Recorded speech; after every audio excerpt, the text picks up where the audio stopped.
this chance to tell Lynette how you really feel. Ang mahalaga, masabi mo sa kanya ang totoong nararamdaman mo. You're right, Ray. I need to take... Ang programang ito ay rated SPG. Striktong patnubay at gabay ng magulang ang kailangan. Maaaring may masiselang tema, lengguwahe, karahasan, sexual, horror o droga na hindi angkop sa mga bata. Kinausap nga ni Dr. Tanyag si Don Pepe at sinabi nga dito na tutuloy niya na ang annulment kay Moira. Tiwala naman sa kanya si Don Pepe at sinabi tuloy niya lang iyon upang mawala ng pagiging tanyag ni Moira.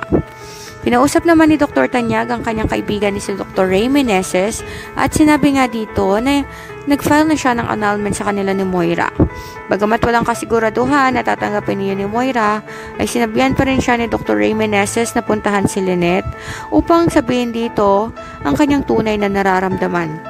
Ayon kay Dr. Ray Meneses, hanggat hindi pa kasal si Lynette ay pwede niya pa itong habulin.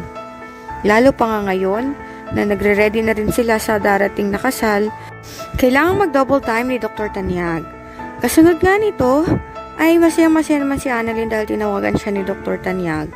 Ang una talagang dahilan ay upang kausapin si Lynette, subalit dahil busy si Lynette, kay Dr. Carlos Benitez ay sinabi ni Annalyn na sa susunod na lamang niya gawin ang kanyang iniisip. Subalit ayon kay Dr. Tanyag ay hindi na siya makapaghihintay pa ng ilang araw dahil may inihanda nga siyang sorpresa kay Lynette. Ayon nga dito, ay kung pagbibigyan siya ni Lynette ay magiging successful ito at mabubuo ang kanilang pamilya, subalit kung hindi, ay tatanggapin niya na lamang. Samantala, galit na galit naman si Moira nang matanggap ng kanyang anak ni si Zoe ang annulment paper at sinabing hindi siya papayag na may tsapwera lamang sila sa buhay ng mga Tanyag. Lalo pa nga na si Dr. Tanyag ang kinikilala ni Zoe bilang kanyang tunay na ama. Ayon kay Zoe, ay kailangan ng gumawa ni Moira ng paraan upang hindi matuloy ang annulment nilang dalawa. Nagbiyahe naman noon si Moira at sinabing babalik na siya ng Apex Hospital. Balak niya pa rin punitin ang annulment paper, subalit ang hindi niya alam ay marami namang kopya noon si Dr. Tanyag at pirmahan niya man sa hindi ay paprocess na iyon ng abogado ni Dr. Tanyag. Nakiusap si Zoe na gawin ni Moira ang lahat upang mabuo ang kanilang